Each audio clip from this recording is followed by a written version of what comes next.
everybody. Chris McCabe of e-commerce. Chris, frequent speaker, booth hoster. Am I a hoster? Booth sponsor of the Prosper Show. Friend of Prosper. Yes. Friend forever. Okay. Bestie. Forever friend of Prosper. Going back 10 years to 2016. And Prosper Show is what we're here to talk about today with Liz Downing of Emerald. Liz, how are you doing? I'm doing great, Chris. It's good to see you. It's good to see. Always a pleasure. Good to see you. And I'm sure you're Prosper pumped. I am indeed Prosper pumped. Yes. By the time we post this, which will not be way in the future, it'll be soon, it will be close to Prosper. Right now at recording time, it's 4 weeks out. So this is about the time that I'm eating, sleeping, and breathing this show. Yes. And I decided, of course, long ago that I would be going. And I've sponsored in the past, spoken in the past. So this year I'm kind of going to float. And well, you are esteemed counsel emeritus. So that's correct. What you're supposed to do. Well, I forgot about that part. But I mean, some years I go and I do the booth, as I said. And some years I just want to kind of be like, you know, a cloud floating, not a storm cloud, like a happy cloud, and visit the booths and check out who's got the freebies that are cool and the social, like hangout, you know, booths that where like the cool conversations are happening or the cool kids are hanging out. And now that you're running this show for Emerald, you're floating too. Like I'm assuming you're hopping around, making sure the booth sponsor people are happy, making sure attendees are happy. I don't know if I'd call what I do floating. Okay. More than just running maniacally between conference and expo and registration. And I got a taste of this at the 2025 show when I was consulting on the show, and then I joined the time, and it's been a blast. It's interesting to me because I think my first Prosper was 2017. So it was like the second year. And just to see how not only the attendees have changed and grown, but to see how the exhibitors have changed and the shift we've seen with more marketplaces on the floor now. And the service providers are growing up, and we're seeing a lot of new companies come into the industry. It's encouraging. It shows that the industry is still healthy despite what a tumultuous year it's been. Yeah, which is a good sign. And Prosper's got longevity, of course. And full disclosure, you and I kind of collaborated on an event, I guess, 4 years ago, before you were working for Emerald. And that was here in Boston. And Boston is not always easy to drag people up here, especially at this time of year. And it wasn't this time of year, it was in the fall, but it was still, I don't know, kind of getting a little cold. And that turned out pretty well. It did. You know, everyone had a good time. I guess maybe Boston can be a good time if you know what you're doing, which we did, of course. And now in Vegas, there's different ways of doing Vegas. I like Vegas for all the reasons I put in my LinkedIn post, my first LinkedIn post, because there's lots of stuff to do in Vegas. There's stuff to do outside of Vegas. Obviously, I don't want to encourage people to leave the Wynn Casino and leave the show and go out into Red Rock Canyon. But if you get there early, there are things to do. Or you stay late if you're outdoorsy like Chris is. I am not outdoorsy, so I will just be. Yeah. But I used to go Prosper Show week. I would get there 3 days before the show. And those 2 days, for anyone who shows up early, we're also doing like a little kind of happy hour on the night of the 9th at probably at the Wynn Casino to be announced where it's going to be. But any early arrivals, I guess, can join us. I'll be co-hosting it with Vincenzo Toscano and a couple other people, and hopefully you will come by. I would love to. But if you're there a few days early, check out Red Rock Canyon. Some people drive out to the Hoover Dam. I've done both of those things. I love the Hoover Dam. Yeah. And within Vegas, I've been to the Mob Museum.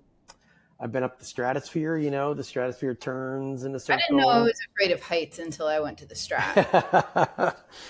But it's been... Also the Museum of Illusions. Smart Scout had their party at the Strat, I think in 2021. And this year they're doing their party at the Museum of Illusions. And Sheen's doing a party at the Formula One arcade at Caesars Forum. So Cool. I'm sure that Danon will send out the list of all the parties. So that he has. Sure. Has he? I have not studied it yet, but I need to. That's another good tip just for people, whether you arrive early or not. You should start looking now at what events are happening when, because some of them have guest lists, waiting lists, whatnot. I tend to sometimes breeze in and breeze out of these things because there's multiple things on a single night, but you might pick one that is close to you or has the crowd you're looking for and just stick with it. The parties and the social elements, I think, have gotten stronger each year. I don't think I'm going out on a limb saying that, because in the old days, there really was just kind of the pool party, which Prosper itself was hosting. And that was a good central gathering place. But that was only like maybe an hour and a half long. I don't know. It felt short. And a pool party's not everyone's cup of tea, right? No, it's not. So. And we decided not to do a Prosper Social for 2026. It's our first year at the Wynn. Mm-hmm. That's going to be great. I just didn't have the bandwidth to plan this whole show and a party. So we're going to look at that for 2027. But the industry makes up for there are plenty of parties. Other people do it. I mean, Prosper Show, I don't think needs to host stuff. Our only party is the sellers only happy hour that takes place on Tuesday, and that's for sellers only. Yeah. But it's cool because one thing that's different about the upcoming show is that there's a kickoff event, like conference event for the exhibitors. Mm-hmm. That Smart Scout's putting on. And I think that's really nice because we have a lot of first-time exhibitors. We've got people that have all new marketing teams. We've got all sorts of people that are exhibiting at the show, and they're going to do a little, all right, get ready.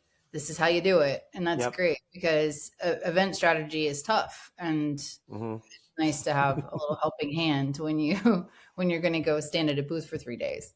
We all need a little help with those events. Tons and tons of work. I don't know how you do it. I guess you're running on less sleep, but you know how to do that effectively. So, well, it's funny because as an event planner for companies in the industry, I traveled a lot more than I do now working for an event company. I go to Advertising Week, which is our sister show, and I go to Prosper, which is the show I work on, and that's about it for the year. So that's kind of nice. Yeah. And I know it can be overwhelming for people. You look at who's speaking. Sometimes two speakers are speaking in a similar time slot. But study that ahead of time too, so you can make some choices. And then who knows, maybe you can hopscotch between a couple of talks, depending on where they are, when they are. I featured Janelle Page's talk, was one of the ones I posted about on LinkedIn, I think last week or the week before. Last week, we posted about Elizabeth Green's talk, Elizabeth Green of Jungler. Two amazing leaders. We've changed up the tracks a little bit this time. We used to just have, advertising. Right now, we've got an AI workshop track, a brand story track, winning on marketplaces, playbook and hacks, and then expansion and business optimization. Yeah. So... And, the advisory council for Prosper hits all of the events in a given year. And so they went with speakers that they felt had really strong, important things to say, and that people could take these tips that they get and the knowledge that is shared and apply it directly to their business. We have fewer conference sessions in 2026 than we did in 25, but I think they're going to have a lot of impact. Well, I think a lot of brands are looking at networking opportunities and prioritizing that because they want to talk to other sellers about things they've experienced that might be similar. We were just talking about that internally today, and I really feel like that's the most valuable thing. Operators like to learn from other operators. And granted, most of the people in our industry have either been around these brand operators long enough or have done it themselves that they've got good insights to share. But the real value comes in those one-on-one conversations. Yeah. So as the show evolves, we're going to move a lot more toward networking opportunities. We're still going to have conference. We're still going to have education. But I think that we're going to take our cues from our audience, like we've tried to do this time, on how they want to learn. Because that's changing too with all of the amazing advancements in AI and all that stuff. Yeah, and obviously there's events out there that are AI focused, But with a big conference, there's no single focus. You get a lot of different things that, a lot of different apples you can take a bite out of. And are there still the kind of end of the day, you have that little happy hour drink I don't section? know that we're going to do that so much because there's B Bar at Wynn and there's a lot of good places. And I don't want to rob time from the attendees and exhibitors if they want to, they're going to be long days. So we're going to, another thing that's different about 2026 is that we have the expo hall open for some time on all 3 days. So instead of having a day 0 like we've had in the past with no expo hall, we've set up the day before the show starts. The expo hall is open from 2:30 to 5:30 on Tuesday the 10th. It's open all day on Wednesday, and then on Thursday until 2:00 when we're done, because people want to take flights out and get home on time and all that kind of stuff. So we're trying to reduce show fatigue while increasing show effectiveness and ROI. Mm-hmm. I will be there on the last day. I will still be there. So I will. I don't know what time the sessions end on. We're talking about March 12th, right? Right. So the sessions that day are at 9 and 10, although we're going to have an early keynote that I don't think you should miss. 8:15. Daryl Spencer. 8:15. You know what? I envelope on that because people always say, "Oh, I don't want to do early Thursday morning. Their parties." Da, da, da. I've noticed that that's some of the best attended times is the last day morning because people are thinking, "I better get everything out of it before I go home." So we just kind of have nonstop things going on. If there's not conference time, there are learning lounges running on our learning lounge and the Walmart learning lounge and the expo hall, and we've got all sorts of things going on. Yeah. Well, and the last day is not a full day. So, of course, you want to get there a little earlier because it's a morning focused day, right? Because by the afternoon, if you're not going to the airport, which I'm not, I'm still going to be in town, you have other meetings and things set up. And that's another point from my past Prosper experience. The meetings I've done between talks or between events, sessions, whatever, I've talked to a lot of people that I either don't see the rest of the year. Not everyone goes to Amazon Accelerate in Seattle. The business owners, the brands, the sellers that have had problems with their accounts or their listings or whatever, that's when I do those meetings. And as a service provider or consultant, I guess, I've had really good FaceTime with people that otherwise it's like a rushed, panicky phone call, if you're not at an event in person. Or it's like an email that has been rewritten with ChatGPT, but not edited at all. And I can't understand it. Oh, boy. No, that is the value of in-person events. The more you know about what's available to you when something does happen, then you say, hey, I know a guy. Well, when you talk to somebody, I know this is kind of a sidebar that we don't have to get into too far, but when you're talking to somebody, you are forced to take an idea in your head and put it into words and mouth the words in person. You can't just say something into your smartphone. If you're in another country and you're using Google Translate, you can just hold the phone up to the person and spits their language and yes, you have to do that. But when you're in person talking in the same language about the same topic, you do have to form cogent thoughts and express them. Whereas emails, that's why we can't be an email only society, because emails, everyone's rewriting it with AI. Mistakes are there, whatever. Maybe in some future technological age, email and talking will be the same or messaging and talking will be the same thing, but we're not there yet. Not. And I say all that now because I occasionally host in-person events too. And that's the reason I'm still doing in-person events, and why in-person events have that value is because that's a conversation. And a conversation isn't an email thread that somebody marked as read but didn't read. And it's not a WhatsApp chat, and it's not an audio message, and it's not your Instagram, TikTok videos that somebody may or may not have watched all the way till the end. It's a conversation, and conversations are still, I think, the best ways to communicate with people. So, I agree with you. Yes. And you have an event coming up this week, right? Yeah. By the time we post this, that will be in the past. But I appreciate the larger events like Prosper Show. I mean, I've gone 9 out of the last 10 years. And I do go to Amazon Accelerate. Those are 2 big events.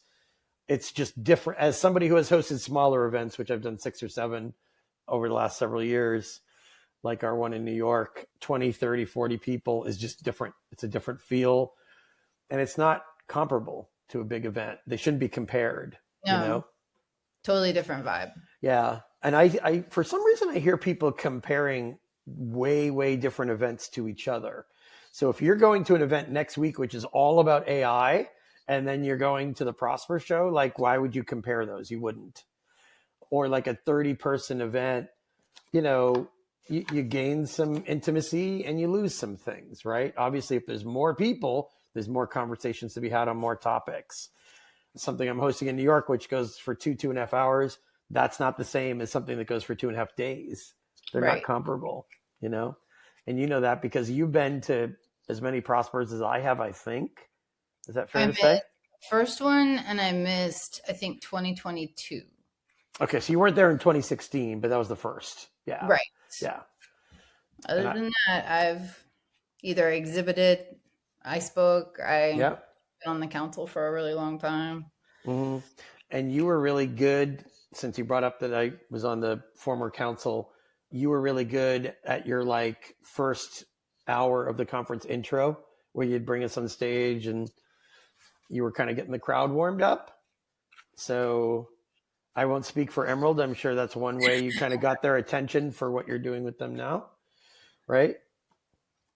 Well, I've always been really fond of this show, and I've always really loved how it felt like a big family reunion. No matter how much it changes, no matter how much it grows, it feels like a place that people feel comfortable and they feel like they're excited to be there. And I just I've decided full time to try to make it the best experience humanly possible. It's not like any other event. It's the only event of its size where all the marketplaces can play in the same room, and it's growing and changing along with the industry. And it's just exciting to see that. And I'm really grateful that I get to help give it to everybody. Yeah, well, and Prosper is different from other events in that I know for a fact they take the feedback seriously and the surveys seriously. I think a lot of shows kind of you're checking boxes at the end of it. Well, that's one reason that we made the move to the Win, because that's going to be more comfortable. The show floor has got carpet. We're getting Wi-Fi for the whole show, so you don't have to worry about finding a hot spot or anything like that. We are catering lunch on day 2 and day 3, and it's supposed to be great. The Win catering is supposed to be great. Dedicated kosher and halal meals, and it's different. The Win, I don't know how many people have been there, but it's a different experience than obviously the LVCC, which is where we were in 2025 next to pizza. So yeah, well, and then in past years it was at the MGM, and then Amazon. No, it was at Westgate. And then the MGM was 3 years ago, maybe Mandalay Bay. Okay, Mandalay Bay for 3 years. Yep. So I'm not that familiar with the Win, but since I'm co-hosting this happy hour there March 9th, I will quickly become familiar with the Win. Yeah, I think you'll like it. Yeah. I mean, the convention center is just a little bit of a different feel. That's all. It definitely is. It definitely is. So I just think that this is going to be a more comfortable experience. And the people that are attending MDS Inspire won't have far to go because that's running right before Prosper in the same location. So that'll be nice. And I just wanted to make it as easy as possible on everyone. It's hard to travel away from home and bring your job with you and take out the time to do a show like this. So we've got a co-working lounge on the expo hall floor. That's new. That's going to have power cables and a buffer and coffee and all the stuff you need to recharge. And there's plenty of seating for lunch. If you were at 2025, that was an issue. So there's plenty of places to sit, and we're just happy that people are coming, and we want it to be really great. Yeah, I'm sure it will be. Anyone wants to reach out to you, ask you any questions, best place to find you for this? Best place to find me, elizabeth.downing@prospershow.com is my email address. And then if you do email me, you'll see that my cell phone number is in my subject line because I have apparently a big problem with setting boundaries. Mm-hmm.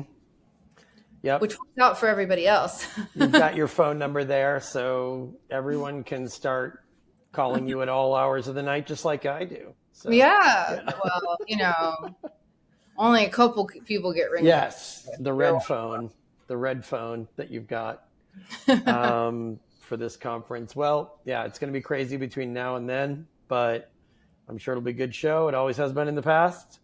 I'm sure now that you're involved, it'll be extra good, extra wonderful. That's what I'm going for. But, it's really all ego aside, I see what everybody has had to face in 2025 and into 2026. And I know that it's been tough. Yeah. So hopefully people will make the connections that will take their business forward. They'll meet the right service providers. They'll hear the right things.